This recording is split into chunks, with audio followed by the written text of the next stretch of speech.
Good evening. Tonight, we bring you a special report on a region that has once again captured the world's attention: the Middle East. This area, long known for its rich history and complex politics, is now at the center of a rapidly developing crisis that is making headlines across the globe. The Middle East is a crossroads of continents, cultures, and conflicts. Its strategic importance cannot be overstated, and tonight we turn our focus to the events unfolding there. From ancient cities to modern capitals, the region is a patchwork of nations with deep-rooted rivalries and alliances. Over the past few weeks, news about this region has dominated headlines and social media feeds worldwide. The stories are urgent, the images often shocking, and the questions on everyone's mind are growing louder. At the heart of the current crisis are three powerful nations: Iran, Israel, and the United States. Tensions between these countries have escalated dramatically, with each side making moves that have raised fears of a wider conflict. These three nations now find themselves locked in a dangerous standoff. Their actions and decisions are shaping not just the fate of the Middle East, but potentially the stability of the entire world. Around the globe, people are watching closely. From world leaders to ordinary citizens, there is a sense of uncertainty and concern. The stakes are high, and the outcome is far from clear. The conflict has quickly become one of the most discussed and debated global events of 2026. Governments are holding emergency meetings, analysts are offering predictions, and the world's media is providing round-the-clock coverage. People everywhere are asking the same questions. Why is this happening now? What are the deeper causes behind the sudden surge in violence and diplomatic tension? What exactly set off the latest round of fighting? Was it a single event, or the result of years of simmering disputes and unresolved issues? And most importantly, what could this crisis mean for the rest of the world? Could it lead to broader instability, economic shocks, or even draw in other nations? Tonight, we will break down this crisis in detail. We'll hear from experts, examine the key events, and look at the possible scenarios that could unfold in the days and weeks ahead. We will explain how this crisis began, where it stands right now, and why it matters to so many people around the world. Stay with us as we unravel the story behind the headlines and bring you the facts you need to understand this critical moment in history. Let's start with the main question. Why did the Iran-Israel-US conflict begin? Many are searching for a simple answer. But this crisis has deep roots. Recent events did not appear overnight. Years of tension led to this moment. The causes go beyond just one action or decision. There have been many disagreements between these countries. Some are about weapons. Others are about politics, religion, or influence in the region. In this newscast, we will explain these points in simple terms. We aim to help you understand the real reasons behind this conflict. Iran and Israel have not had friendly ties for many years. Their hostility goes back decades. The United States has also played a key role in this story. Since 1979, when Iran's Islamic Revolution took place, relations between Iran and the US changed. The US and Israel became close allies. Iran often opposed US and Israeli policies in the region. Over time, this rivalry grew. Both sides accused each other of supporting threats or attacks. They disagreed on many issues, from Syria to Lebanon and more. This long history of confrontation set the stage for today's crisis. Old disputes have become harder to solve. One of the main issues shaping the Middle East today is Iran's nuclear program. This program has been a source of global debate and tension for decades, drawing the attention of world powers and regional neighbors alike. Iran's nuclear facilities, scattered across the country, are highly advanced and have been developed over many years, involving thousands of scientists and engineers.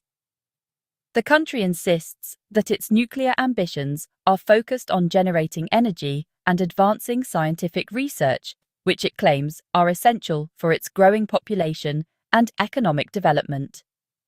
Iran says it wants nuclear energy for peaceful reasons, such as producing electricity and supporting medical research.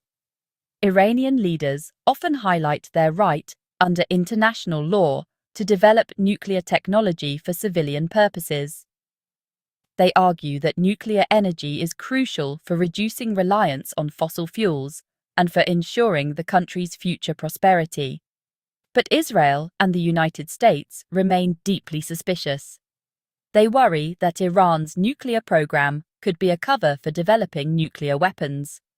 These concerns are fueled by past instances where Iran was found to have hidden parts of its nuclear activities from international inspectors, raising fears about its true intentions.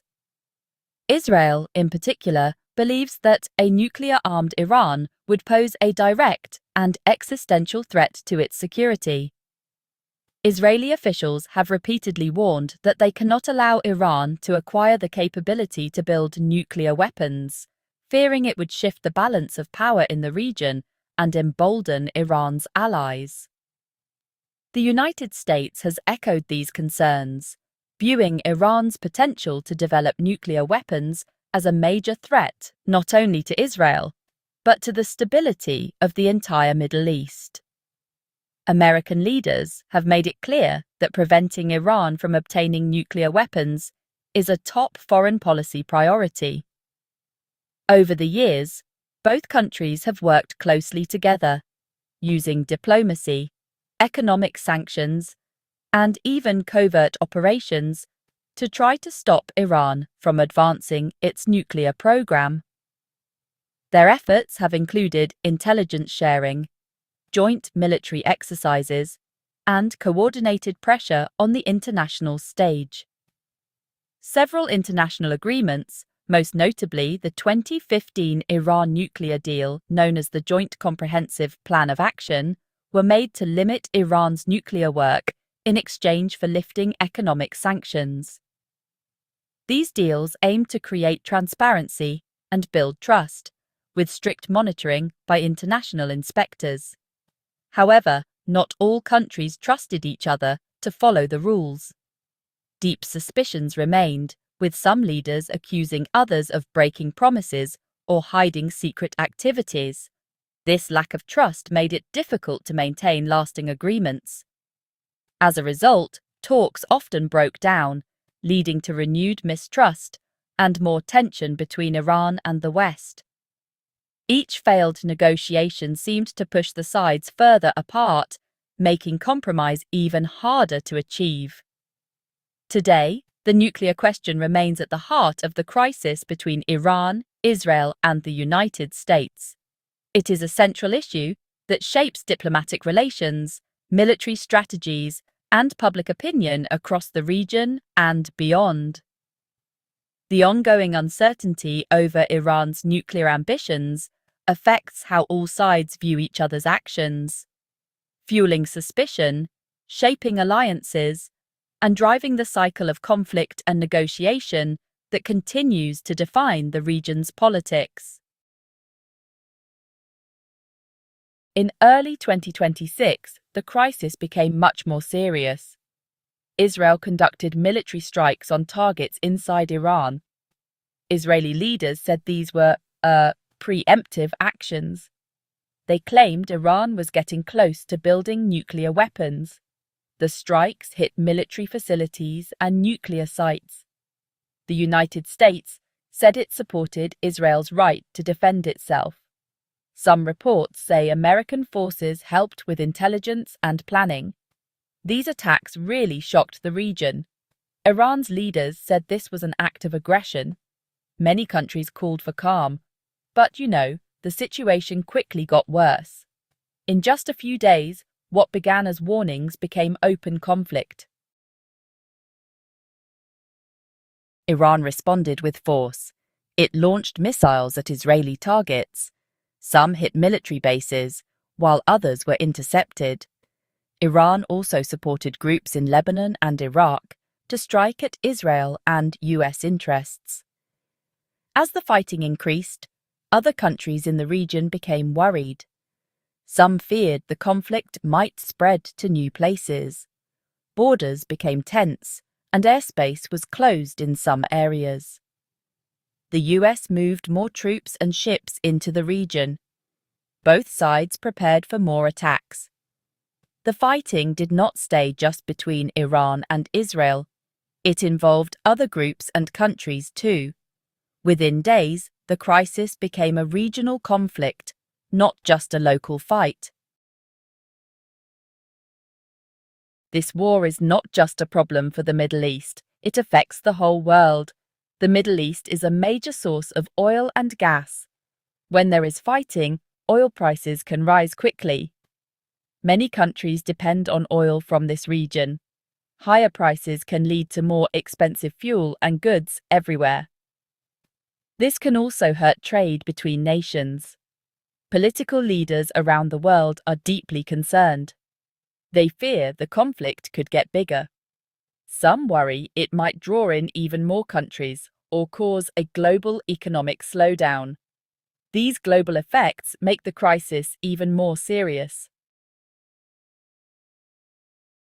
The Iran-Israel-US conflict is about more than just these three countries. Other powerful nations have interests in the region too. Russia, China, and European countries are watching closely. Some countries support one side or the other. Others try to act as peacemakers. The crisis could change how countries work together or compete in the future. Military alliances may shift. Old partnerships could break down, and new ones could form. These changes could shape not just the Middle East, but world politics for years to come. This is why leaders talk about the war as a turning point. The stakes go far beyond the fighting on the ground. What happens next? This is the question on everyone's mind as the world watches the situation unfold. The uncertainty is palpable, and the stakes could not be higher. Every day brings new developments, and the path forward remains unclear. There are several possible outcomes, each with its own risks and opportunities. Experts and analysts are working around the clock to predict what might happen, but the reality is that the future is still unwritten. One possible outcome is negotiation and a potential peace deal. This would require all sides to come together, set aside their differences, and engage in honest dialogue. It would not be easy, but history has shown that even the most bitter conflicts can sometimes be resolved at the negotiating table. Leaders could talk and try to end the conflict through diplomacy, using back channels, mediators, and international support to find common ground. Such efforts would demand patience, compromise, and a willingness to listen. Another outcome is a proxy war, where the conflict becomes a battleground for outside powers. This scenario is especially dangerous because it can draw in regional and global actors, each pursuing their own interests. Other countries and groups might join the fighting, even if they do not fight directly. They could provide weapons, funding, or intelligence, escalating the violence and making it harder to reach a peaceful solution. This could make the conflict last much longer and cause even more harm to ordinary people. Civilians often pay the highest price, facing displacement, loss, and uncertainty about their future. The worst case is a wider war, involving many countries and potentially destabilizing the entire region. Such a conflict could have far-reaching consequences, affecting global security, economies, and millions of lives. This would be dangerous for the whole world, as the ripple effects could be felt far beyond the immediate area. The international community is watching closely, aware that the stakes are truly global. Many leaders are working tirelessly to prevent this outcome. Diplomatic channels are open, and emergency meetings are being held to find ways to de-escalate tensions and encourage dialogue. For now, it is hard to say how things will end.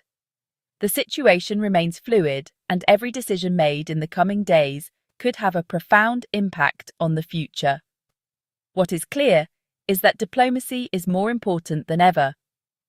The world is looking to its leaders to act with wisdom and restraint, to prioritize peace over conflict, and to remember the human cost of war. The world is hoping for calm and a peaceful solution. In the end, it is the hope for peace that unites people everywhere, and it is this hope